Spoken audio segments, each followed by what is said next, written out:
Assalamualaikum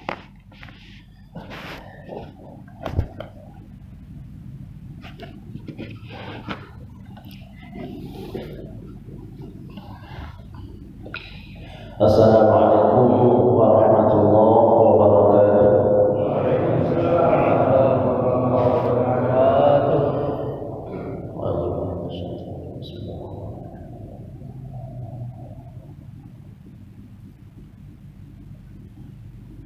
Al-Fatihah.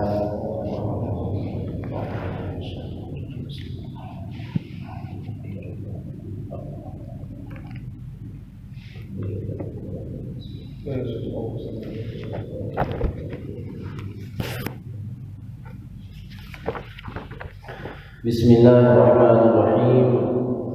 Alhamdulillahirabbil alamin. Alhamdulillahilladzi sadaqana wa'dahu wa awrasana al-ardha natabawwa'u minal jannati haitsu nashaa fa ni'ma ajrul 'amilin.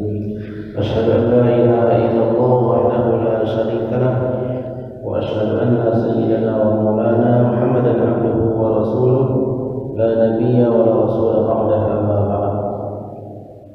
قال الله تعالى في كتابه الكريم وهو أصدق القائلين أعوذ بالله من الشيطان الرجيم بسم الله الرحمن الرحيم يا أيها الذين آمنوا اتقوا الله ولتنظر نفس ما قدمت لغد واتقوا الله إن الله خبير بما تعملون.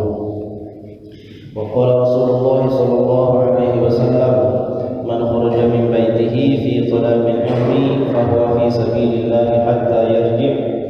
صدق الله العظيم وصدق رسوله النبي الكريم ونحن على ذلك من الشاهدين والشاكرين والحمد لله رب العالمين. Hadirin bapak-bapak, ibu-ibu yang dirahmati Allah Subhanahu wa taala,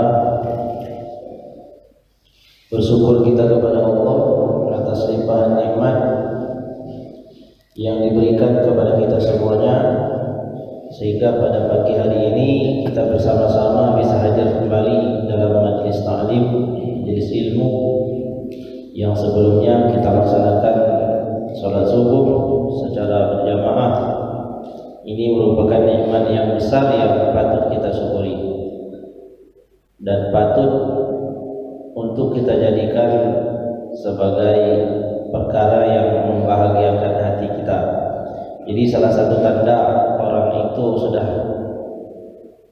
tanda ya min alamatil hub, salah satu tanda daripada cintanya seseorang kepada Allah dan tanda cintanya Allah kepada seseorang adalah ketika orang itu merasakan bahagia di dalam ibadahnya.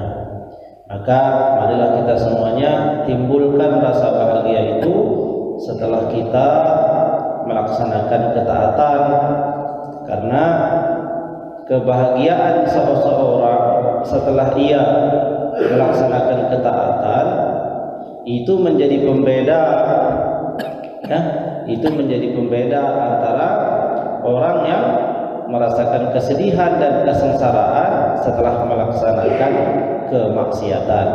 Jadi orang itu kalau setelah melaksanakan kemaksiatan, dikatakan oleh para ulama adalah mereka itu merasa sesak di dalam hatinya, ada penyesalan di dalam hatinya, mereka tidak sinari oleh cahaya petunjuk di dalam hatinya, sehingga itu tidak membahagiakan.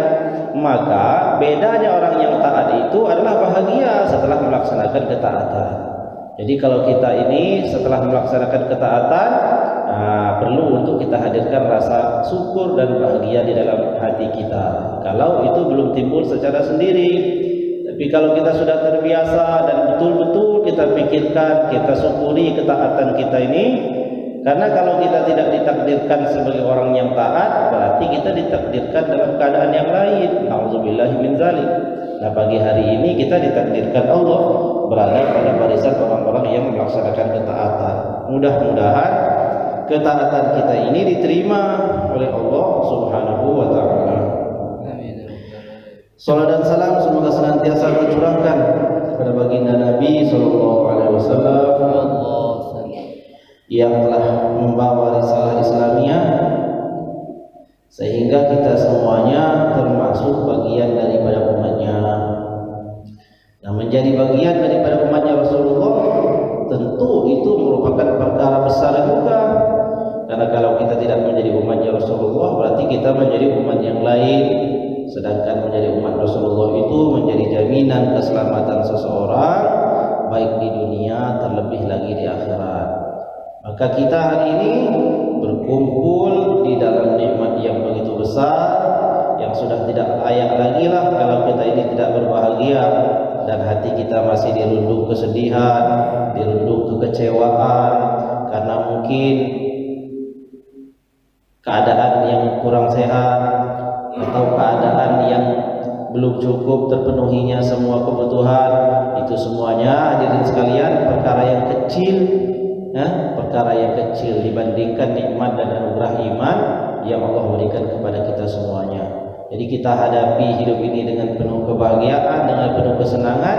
Ingat bahwa kita ini diberikan ujian itu kecil.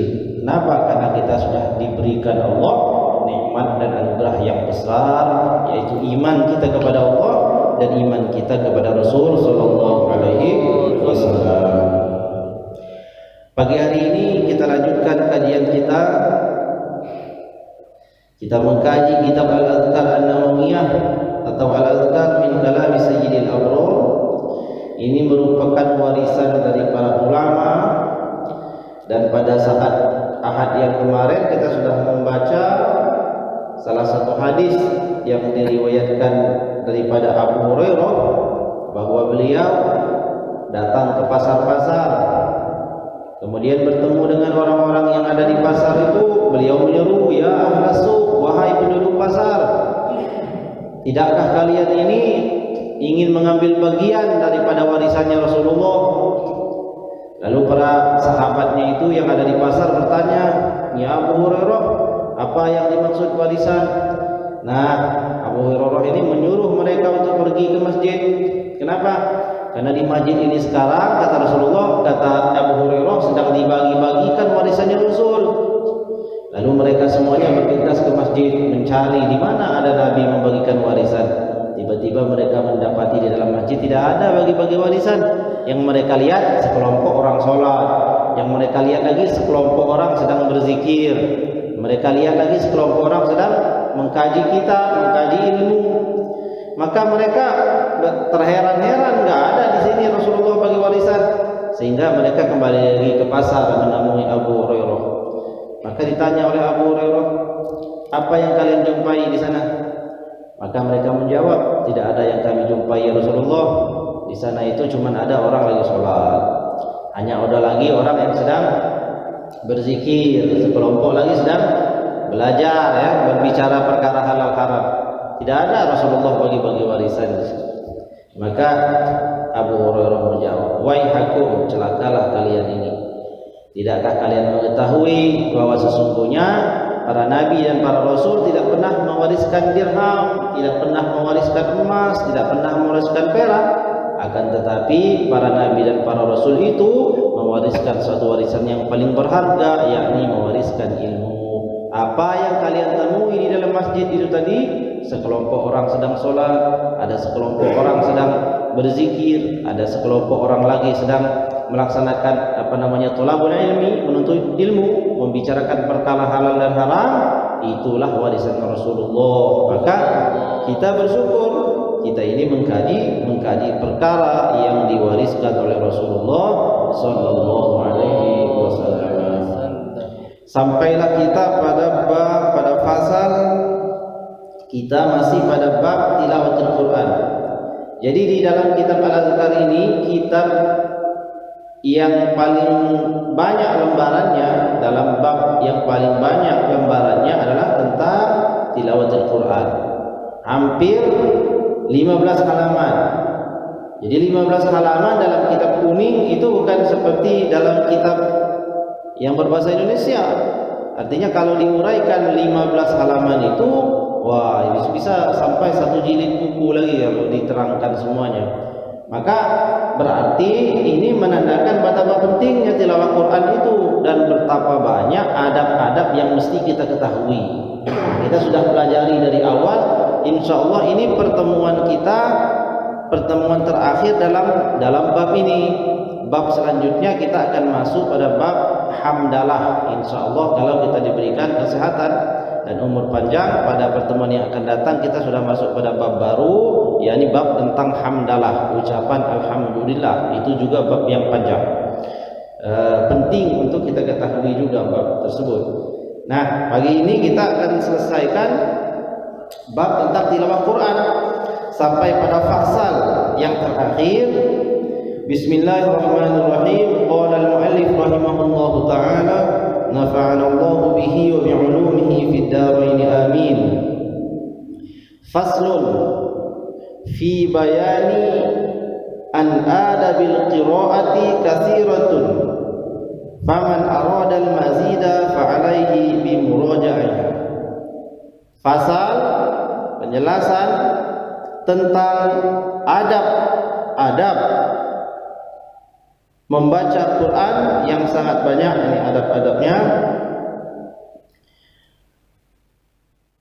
Dan barang siapa yang ingin menambah bacaannya daripada bacaan yang biasa ia baca.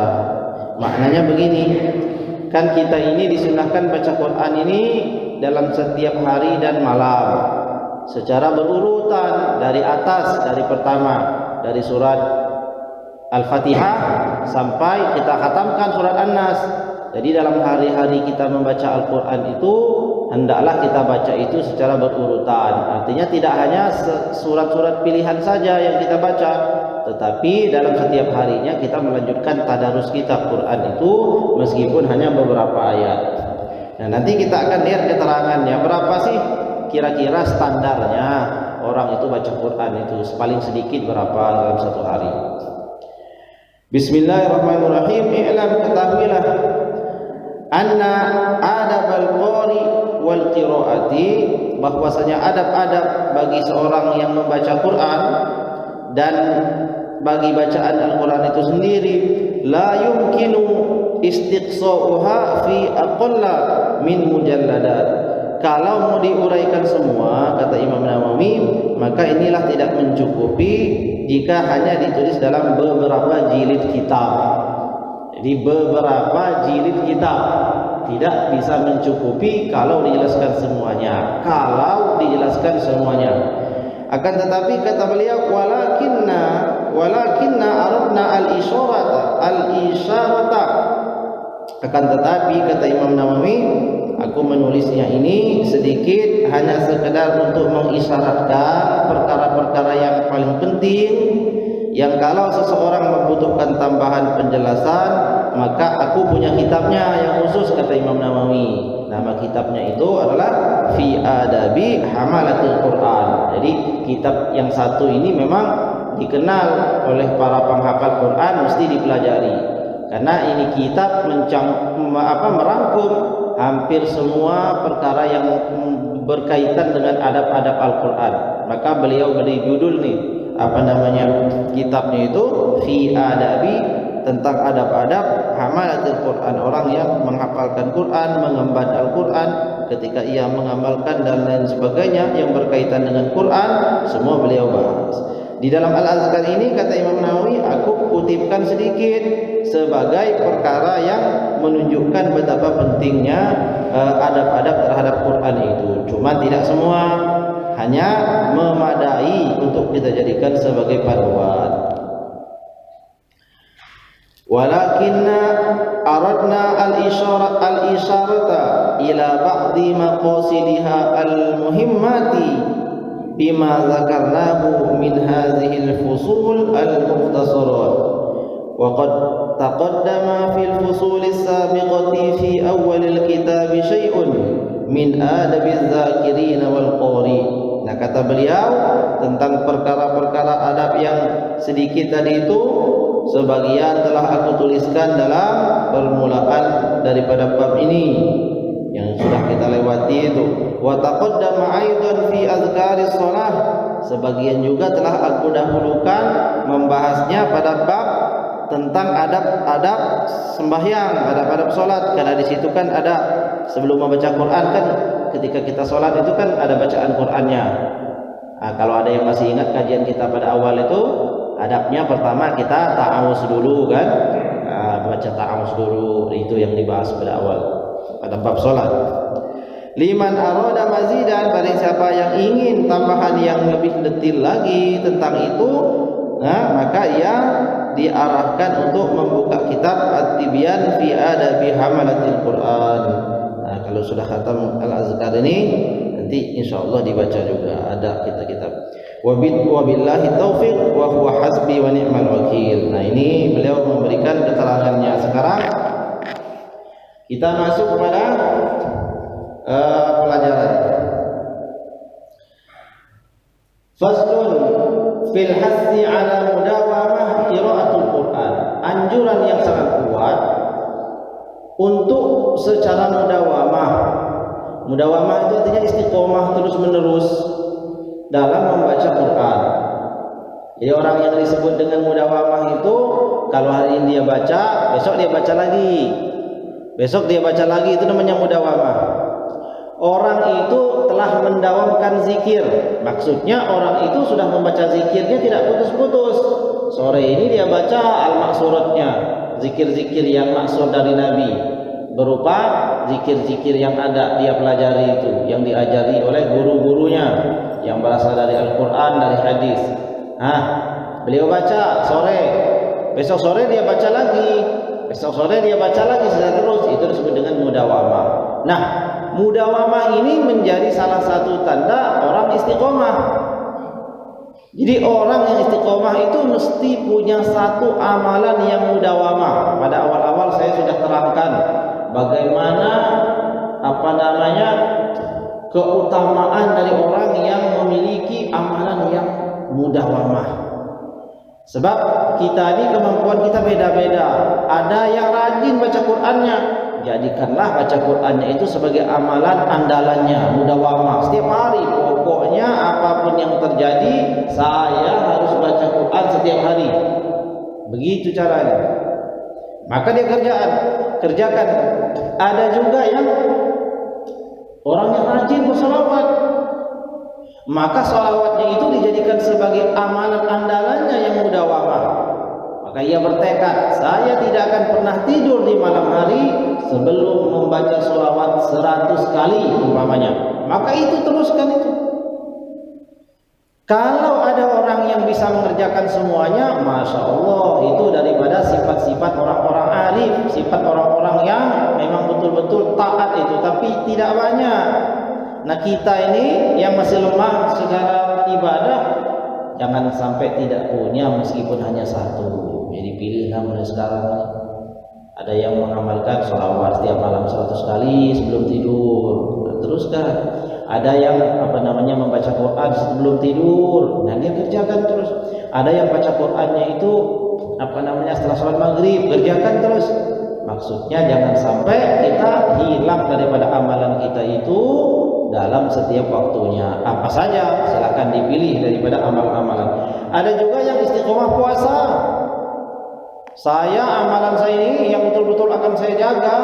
Bagaimanapun keadaan dunia ini, saya tidak akan pernah lepaskan daripada puasa hari Senin umpamanya.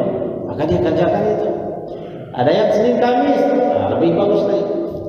Ada yang Daud, lebih bagus lagi. Ada yang saya nggak mampu, Pak, saya ini kerja keras, saya cuma bisanya puasa 3 hari dalam sebulan, puasa Ayyamul Bid. Maka kerjakan itu. Tapi pegang teguh itu agar kita mempunyai amal andalan.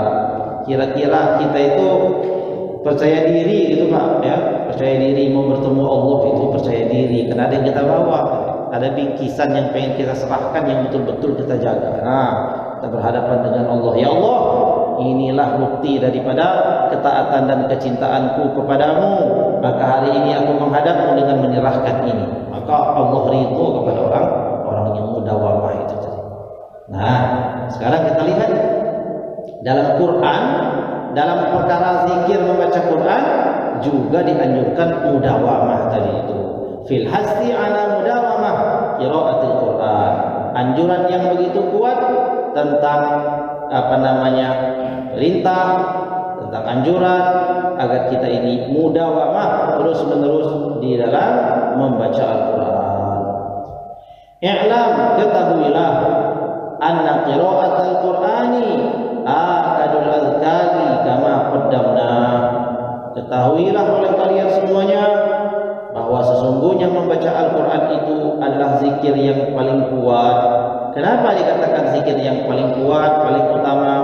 Karena zikir-zikir ini, semua zikir yang dibaca itu semua ada di dalam Quran. Kalau dikatakan zikir yang utama itu adalah kalimat thayyibah, la ilaha illallah, maka la ilaha illallah itu pun adalah kandungan daripada Al-Quran. Setiap kita baca Al-Quran, pasti kita bertemu dengan lafaz Allah atau la ilaha illallah. Ada yang zikirnya alhamdulillah, maka ketika kita baca Quran, mesti kita akan menemukan apa yang tertulis di dalam ayat itu, alhamdulillah, Allahu akbar, subhanallah, dan lain sebagainya. Maka ketahuilah bahwasanya membaca Quran ini merupakan seutama-utamanya zikir di antara zikir-zikir yang utama. Fayambaghi al-mudawamatu 'alaiha, maka sudah selayaknya lah kalian semuanya, orang-orang yang mencintai Allah dan mencintai Nabi-Nya, mudawamatu 'alaiha, untuk terus-menerus mudawamah di dalam membaca Al-Qur'an itu. Jadi perhatikan betul kalimat demi kalimat. Ulama ini Pak, kalau menulis kata-kata, membuang yang tidak penting dan tidak akan menuliskan sesuatu jika ia tidak tercakup di dalamnya perkara yang besar. Karena mereka itu berdasarkan petunjuk Allah untuk menggerakkan penanya. Ingat cerita-cerita mereka. Imam Nawawi itu ketika menulis kitab habis baterainya, lampunya padam karena habis minyaknya.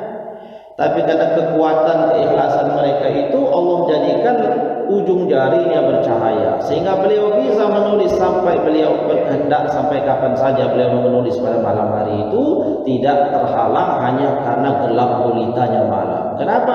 Allah datangkan cahaya di ujung jarinya. Imam Syirazi juga begitu, Imam Nawawi. Jadi tulisan-tulisan yang mereka goreskan itu, kalau fayambaghi ini kata yang paling lembut ini. Kalau kita belajar bahasa Arab itu kalimat-kalimat ini sangat menyentuh di hati semua. Fayambaghi itu seperti ajakan seorang bapak yang paling cinta kepada anaknya supaya anaknya ini selamat. Kira-kira begitu kalimatnya. Fayambaghi, wahai anakku, sudah selayaknya lah bagimu untuk mudawamah membaca Quran. Kira-kira gitu.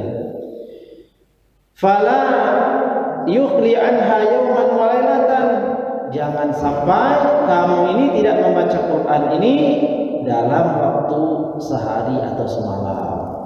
Jadi hari ini sama sekali belum, remnya belum, nggak ada yang kita baca ayat Quran itu. Maka jangan sampai. Kalau siangnya tidak, berarti malamnya harus kita baca. Nah hitungannya itu sehari semalam. Kalau pagi siangnya kita baca, berarti malam boleh nggak baca. Kalau paginya nggak baca atau siang nggak baca, jangan sampai malam lewat juga. Ya, jadi ada dua waktu itu. Wa yahsulu lahu aslul qiraati bi qiraati ayatin qalilah. Jadi meskipun kita tidak bisa membaca dalam jumlah yang banyak, jangan sampai kita tidak membacanya meski hanya sedikit. Ini beliau peringatkan lagi karena ini penutup, ya, penutup daripada bab daripada tulisan-tulisan beliau yang sudah beliau tulis pada awal bab daripada bacaan Quran.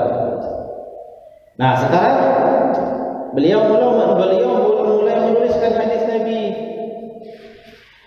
Waqad rawaina fi kitab Ibnu Sunni, aku riwayatkan di dalam kitabnya Imam Ibnu Sunni, an Anas radhiyallahu anhu, Anas dari hadis daripada Anas radhiyallahu anhu, anna Rasulullah sallallahu alaihi wasallam qala, bahwasanya baginda Nabi sallallahu alaihi wasallam telah bersabda, man qara'a fi yawmin wa lailatin 50 ayatan, barang siapa yang membaca Al-Quran dalam sehari semalamnya 50 ayatan, 50 ayat, lam yuktab minal ghafilin, maka orang tersebut tidak tertulis sebagai orang-orang yang lalai. Orang yang membaca Al-Quran dalam sehari semalam 50 ayat, maka Allah telah membebaskan orang tersebut daripada golongan orang-orang yang lalai. Wa man qara'a mi'ata ayatin, barang siapa yang membaca dalam waktu sehari semalam itu mi'ata ayatin, 100 ayat, kutiba minal qanitin, maka Allah telah menetapkan orang tersebut termasuk dalam golongan orang-orang yang taat beribadah. Qanitin itu artinya orang yang tidak pernah lepas dari ibadah. Kerjaannya ibadah saja itu disebut dengan qanitin. Jadi kalau ada orang namanya qanita, nah itu maksudnya adalah seseorang yang senantiasa beribadah kepada Allah. Nah, baca Quran dalam sehari semalam sebanyak 100 ayat, maka Allah telah membebaskan orang tersebut daripada lalai dan telah menetapkan orang itu termasuk di dalam golongan orang-orang yang taat kepada Allah. Dan taat kepada Allah ini balasannya apa kira-kira? Surga ya, surga. Wa man qara'a mi'atai ayatin, barang siapa yang membaca Al-Quran dalam sehari semalam itu 200 ayat, lam yuhajjahu Al-Qur'anu yaumal qiyamah, maka Al-Quran ini tidak akan pernah menuntut orang tersebut di hari kiamat. Langsung sajalah dibawa sama Al-Quran itu ke surga. Tapi orang yang lalai ini kan akan dituntut oleh Al-Quran. Al-Quran ini bisa menjadi hujjah bagi kita, ya, atau akan menjadi hujjah itu maksudnya akan menjadi pembela kita di hadapan Allah. Bisa juga menjadi sesuatu yang menuntut kita sehingga kita celaka. Kenapa? Kalau Quran ini tidak dibaca, Quran ini akan datang menuntut kita. Ketika kita salah, kita dituntut oleh Al-Quran. Al-Quran ini akan berbicara. Bukankah Al-Quran ini, kata Al-Quran, aku telah diturunkan Allah sebagai petunjuk bagimu, tapi kamu tidak mengambilku sebagai petunjuk? Maka Quran tidak mensyafa'ati orang itu. Tapi kalau orang yang rajin membaca Quran, maka Quran akan menjadi hujjah baginya. Dibawa oleh Al-Quran itu ya, dibawa oleh Al-Quran untuk masuk ke dalam surga. Itu orang yang baca 200 ayat. Wa man qara'a khamsa mi'atin, barang siapa yang membaca khamsa mi'atin, 500 ayat, kutiba lahu qintarun minal ajr, maka ia diberikan pahala beratnya itu seperti kintor. Satu kintor itu, kintor ukuran Arab itu kalau kita kuintal, satu kuintal pahalanya. Satu kuintal itu dalam bentuk zahab, emas. Ya, ada yang mau emas 1 kuintal? Mudah baca Quran 500 ayat dalam satu malam. Wa fi riwayatin, dan dalam riwayat yang lain, man qara'a arba'ina ayatan badalah khamsina, wa fi riwayatin 20 ayatan. Nah, dalam hadis yang lain ada keringanan Pak, arba'in sebagai ganti dari khamsin, dan dalam riwayat yang lain 20 itu ayatan. Berarti kesimpulannya paling sedikit baca Quran sehari semalam itu jangan sampai kurang dari 20 ayat. Berapa? 20 ayat. Jadi mulai subuh ini target kita Pak, dari subuh hari ini sampai sebelum kita tidur jangan sampai kurang daripada baca Quran itu 20 ayat. Kira-kira 2 lembar, sedikit lah ya, sedikit 20 itu. 20 ayat itu sedikit. Ya, memang dibilang sedikit di sini kan, yang di atasnya ada 500 ya. Tapi paling tidak 20 ayat. Kalau kita sudah bisa mudawamah mengamalkan ini dengan sungguh-sungguh setiap hari jangan kurang daripada 20 ayat, insya Allah kita termasuk orang yang takwa kepada Allah Subhanahu wa taala dan akan percaya diri menghadap Allah itu. Begitu kita ditakdirkan wafat bertemu Allah, kita percaya diri, bangga, senang, ada yang kita bawa. Contoh, kita kan habis merantau, kampungnya jauh, terus kita merantau ke kota. Kita selama 1 tahun ini kerja keras luar biasa, nabung kita, niat kita mau kita bawa pulang kampung, mau kita kasih ke orang tua kita. Hasil kerja kita selama 1 tahun itu ibaratnya seperti itu. Jadi dari kampung kita pergi merantau, nggak pulang-pulang 1 tahun kerja kita. Di antara sisa ya daripada kebutuhan kita sehari-hari itu kita tabung. Niat kita nabung ini betul-betul kita mau kasih orang tua kita. Dalam 1 tahun sehari dia tabung 500 perak. 500 mudawamah ya. Istiqomah dia nabung 500 setiap hari.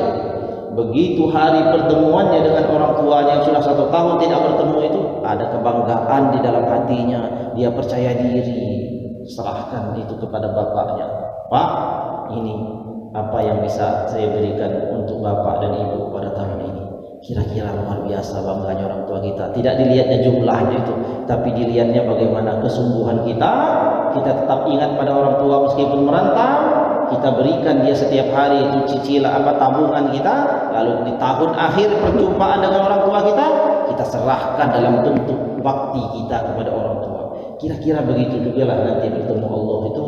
Kita merantau dalam waktu yang singkat, 60, 70, 80, 90 tahun, kita nabung. Tabungan kita mudawamah nih, 20 ayat 1 hari.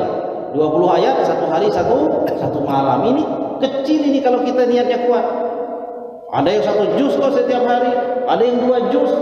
Para penghafal Quran tuh ada yang 3 juz, 4 juz, 5 juz. Nah kita kalau kita nggak hafal Quran, jangan kurang dari 20. Sehingga pada hari perjumpaan kita kepada Allah itu kita dengan pede ya, dengan senyum yang sumringah kita bawa keresek yang besar isi pahala, isi daripada ayat Quran yang kita baca.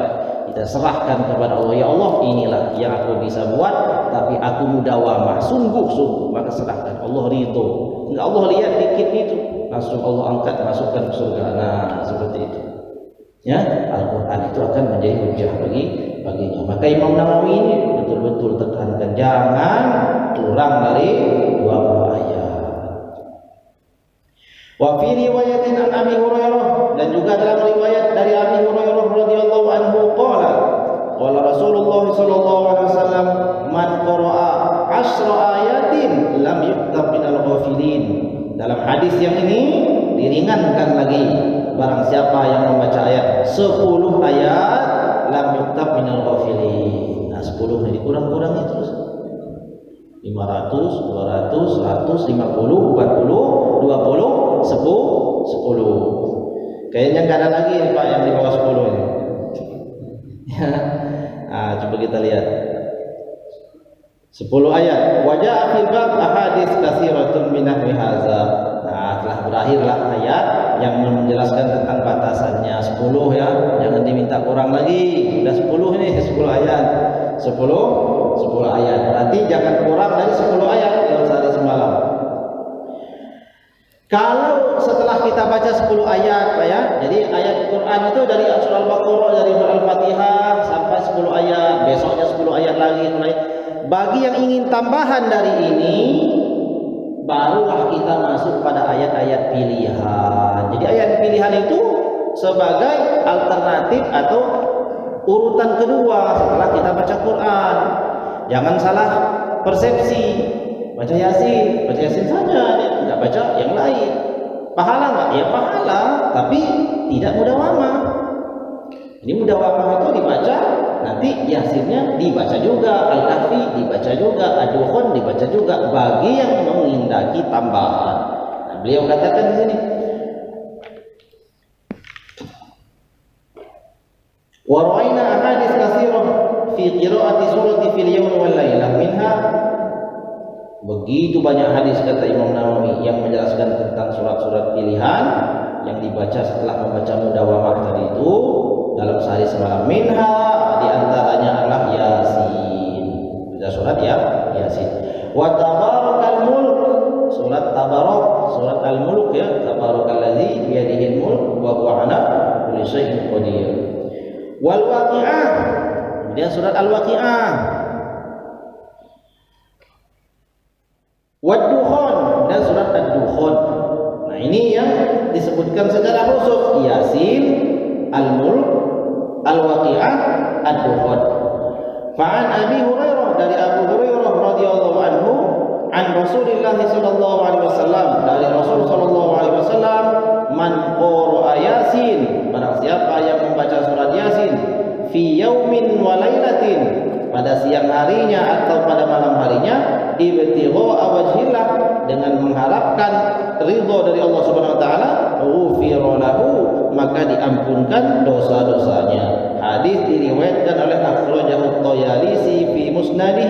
Imam At-Tayalisi meriwayatkan di dalam musnadnya, Wad-Darimi, Imam Ad-Darimi juga meriwayatkan di dalam Sunan Ad-Darimi, Wat-Tabrani di dalam Al-Mu'jam As-Shaghir kitabnya Imam At-Tabrani, kemudian Imam Al-Baihaqi di dalam kitab Asy-Syu'abul Iman, kemudian Imam Ibnu Sunni di dalam kitab Al-Amalul Yaumi wal Lailah. Jadi di sini dikutip hampir di semua kitab hadis. Barang siapa yang baca Yasin pada siang hari atau pada malam harinya, maka ia diampuni oleh Allah dosa-dosanya. Jadi setelah kita membaca secara mudawamah tadi itu yang 10 ayat paling sedikit, lalu pada malam harinya atau pada siang harinya kita juga membaca surat Yasin. Wa fi riwayatin, dalam riwayat yang lain, man qara'a surat ad-dukhan, barang siapa yang membaca surat ad-dukhan fi lailatil jumu'ati, pada malam Jumat, asbaha maghfuran lahu, maka pada pagi harinya telah diampunkan oleh Allah Subhanahu wa taala dosa-dosanya. Dalam riwayat yang lain, man qara'a yasin fi lailatin asbaha maghfuran lahu, barang siapa yang membaca surat Yasin pada malam hari, yakni menggunakan isim nakirah, maknanya setiap malam, tidak hanya ditentukan malam tertentu saja, tetapi malam apapun terserah kita, maka asbaha maghfuran lahu, paginya telah diampuni Allah dosa-dosanya. Jadi sudah ada berapa keutamaan disebut Yasin, kemudian ad-dukhan. Wa fi riwayatin, dan dalam riwayat yang lain, an Ibnu Mas'ud radhiyallahu anhu, dari Ibnu Mas'ud radhiyallahu anhu, sami'tu Rasulullah sallallahu alaihi wasallam yaqul, aku, kata Ibnu Mas'ud, mendengar Rasulullah sallallahu alaihi wasallam bersabda, man qara'a suratal waqi'ah, barang siapa yang membaca surat al-waqi'ah fi kulli lailatin, dalam setiap malam. Di surat Al-Waqi'ah ini ada kalimat kullinya, kulla atau kulli lailatin, setiap malam bacanya. Kalau dibaca setiap malam, lam tusibhu faqatun, selama-lamanya dia tidak akan pernah ditimpa kesusahan rezekinya. Jadi baca surat Al-Waqi'ah ini memudahkan orang mendapatkan rezeki yang melimpah, yang mencukupi.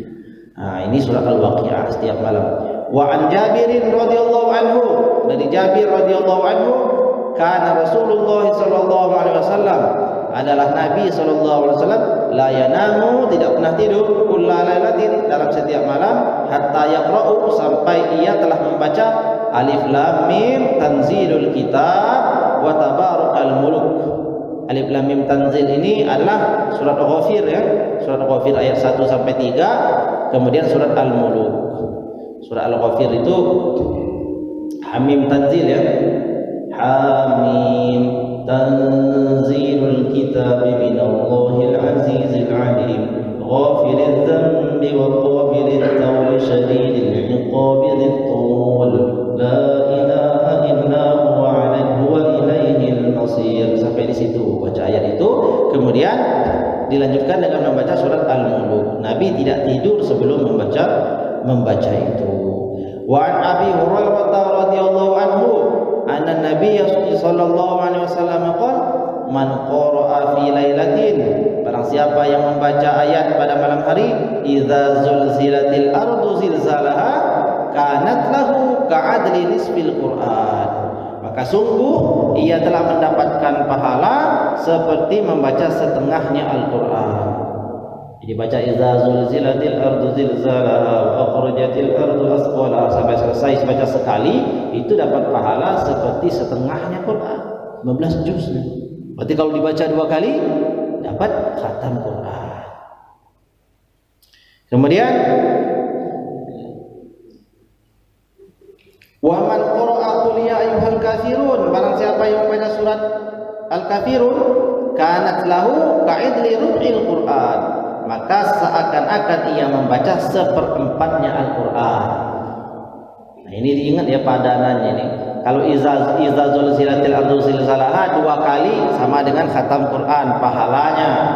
Kalau dia tadi kuliah al-kafirun rub'ul Quran seperempat, berarti 4 kali baca itu baru dapat pahala 1 khatam khatam Al-Qur'an. Kemudian wa man qara'a qul huwallahu ahad, barang siapa baca surat qul huwallahu ahad, surat Al-Ikhlas, kanat lahu, maka atasnya ka'idli sulusil Qur'an, seperti membaca sepertiga Qur'an. Berarti baca qul huwallahu ahad 3 kali sama pahalanya seperti membaca Al-Qur'an sampai khatam. Demikian dituliskan oleh Imam Ibnu Sunni di dalam kitab Al-Amalul Yawm wal Lailah, yang semua hadisnya ini telah sampai kepada riwayatnya kepada Nabi SAW dan sudah sangat masyhur ini.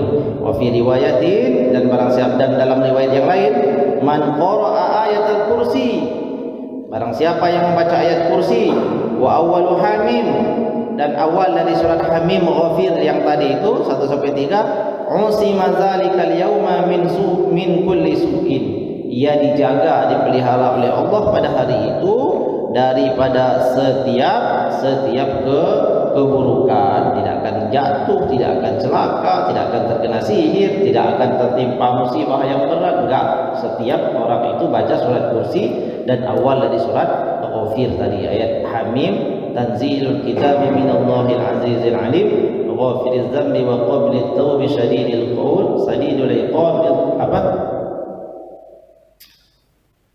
wa qabilit tawbi syadidil iqab dzit taul la ilaha illa huwa ilaihil masir, sampai di situ. Dan ayat kursi maka ia akan terjaga. Wal ahadisu binahmi ma zakarnahu katsiratun, dan hadis-hadis yang menjelaskan tentang keutamaan ayat-ayat ini begitu banyak.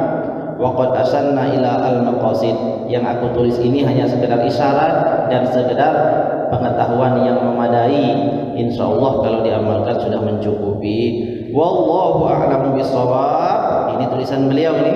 Wallahu a'lamu bissawab, dan Allah lah yang paling benar dan yang paling mengetahui kebenaran. Walahul hamdu wan ni'mah, dari Allah lah segala pujian dan kenikmatan. Wabihi taufiq wal ismah, dan atas Allah lah taufik dan penjagaan. Selesai daripada bab tilawatul Quran.